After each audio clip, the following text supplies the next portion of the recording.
Yay! Good morning, this is Michael Olaquachero. Nandito po tayo ngayon sa Kitinday Hill. Ito po yung kalok-alike po ng Bohol. Ayan po, parang nasa Bohol ka lang. Wala nga lang tarsier, pero napakaganda po ng place, refreshing. Ayan po. Ikot po natin. Dito lang po yan sa Kamalig Albay, Kitinday Hill. Marami pong napupuntahan dito ng magagandang place na katulad nito. Pwede ka rin po pumunta dyan sa Eco Park Solong. Kita din po to.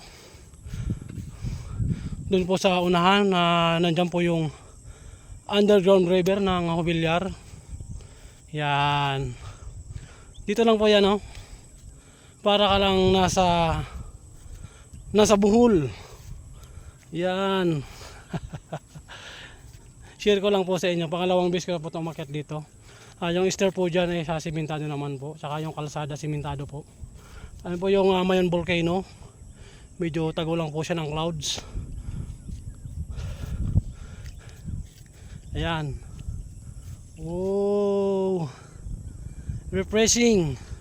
Michael Olaquachero, palagi pong mag-update sa inyo ng mga lugar. Sabihan nyo lang po ako kung saan nyo gusto akong pumunta. Dito lang po yan sa Bicol. Michael Olaquachero.